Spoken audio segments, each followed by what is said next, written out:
पुष्कर में तपस्या करने के लिए वो आगे कहते हैं, बहुत दृढ़ इच्छा शक्ति चाहिए।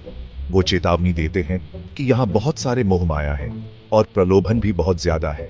वो हमें याद दिलाते हैं कि सच्चा दान देने का भाव प्रचुरता से आता है, कमी से नहीं। अग्निदेव जी जोर देकर कहते हैं कि इन चुनौतियों से पार पाकर ही हम खुद को शुद्ध करते हैं और पुष्कर के आशीर्वाद के योग्य बनते हैं। पुष्कर में जप करो, अग्निदेव जी कहते हैं। उनकी आवाज मंत्रों के उच्चारण जैसी गूंज रही है और इस पवित्र जगह में फैली दिव्य तरंगों को महसूस करो। वो समझाते हैं कि यहाँ बोला गया हर अक्षर बहुत शक्तिशाली होता है। श्राद्ध पूरी श्रद्धा से करो। वो आगे कहते हैं, क्योंकि आपके पूर्वज इस पवित्र भूमि में आपकी भेंट का बेसब्री से इंतजार कर रहे हैं। वो हमें याद दिलाते हैं कि पुष्कर एक ऐसी जगह है जहाँ जीवित और दिवंगत लोगों के बीच का पर्दा है। वो बताते हैं, जम्मू स्वर्ग लोक का रास्ता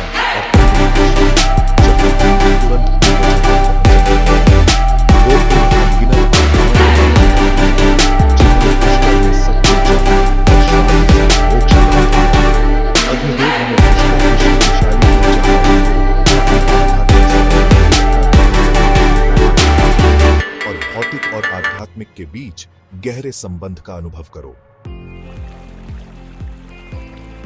पुष्कर के आगे अग्निदेव आगे कहते हैं, उनकी आवाज पवित्र नदियों के प्रवाह की तरह गूंजती है।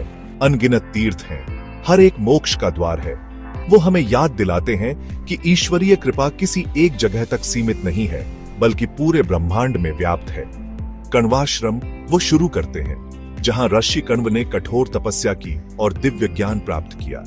वो इसे एक ऐसी जगह बताते हैं जहां मन शांत हो सकता है और आंतरिक आवाज सुनी जा सकती है। कोटि तीर्थ वो आगे कहते हैं, पवित्र नदियों का संगम, जहां एक डुबकी लगाने से ढेर सारे पाप धुल जाते हैं। वो पानी की शुद्ध करने की शक्ति के बारे में बताते हैं, न केवल शारीरिक बल्कि कर्म संबंधी अशुद्धियों को भी दूर करने की क्षमता। नर्मदा वो घोषणा करते हैं, वो नदी जो स्वयं शिव के आशीर्वाद से बहती है। अग्निदेव हमें इन और अन्य पवित्र स्थानों का पता लगाने, उनकी अनोखी ऊर्जाओं का अनुभव करने और ईश्वर के साथ अपने संबंध को गहरा करने के लिए प्रोत्साहित करते हैं। और अंत में अग्निदेव कहते हैं, उनकी आवाज में हजारों सूरज की शक्ति है। हम कुरुक्षेत्र पहुंचते हैं, धर्म की भूमि। वो इसे महाभारत के युद्ध का मैदान बताते हैं, एक ऐसा युद्ध जो सिर्फ सेनाओं का नहीं बल्कि धर्म और अधर्म का था। कुरुक्षेत्र में रहना मतलब धर्म के केंद्र में रहना, ऐसा वो कहते हैं। वो समझाते हैं कि यहाँ की हवा कृष्ण की शिक्षाओं से गूंजती है, जो दिव्य ज्ञान के साक्षात रूप हैं। कुरुक्षेत्र के पवित्र कुंडों में स्नान करने से बड़े पाप भी धुल जाते हैं, ऐसा वो आगे कहते हैं। वो उन अनगिनत आत्माओं की बात करते हैं जिन्होंने इन पवित्र जल में डुबकी लगाकर मोक्ष प्राप्त किया है। अग्निदेव हमें कुरुक्षेत्र जाने का आग्रह करते हैं, इतिहास, आध्यात्मिकता और धर्म के संगम को देखने के लिए।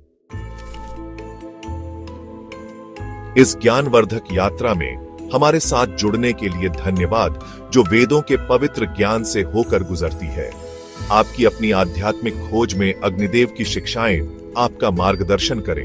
याद रखें, असली तीर्थ यात्रा केवल भौतिक स्थानों पर जाने के बारे में नहीं है, बल्कि आत्म साक्षात्कार की ओर आंतरिक यात्रा के बारे में है। अगली बार तक आशीर्वाद बना रहे और दिव्य की खोज करते रहे।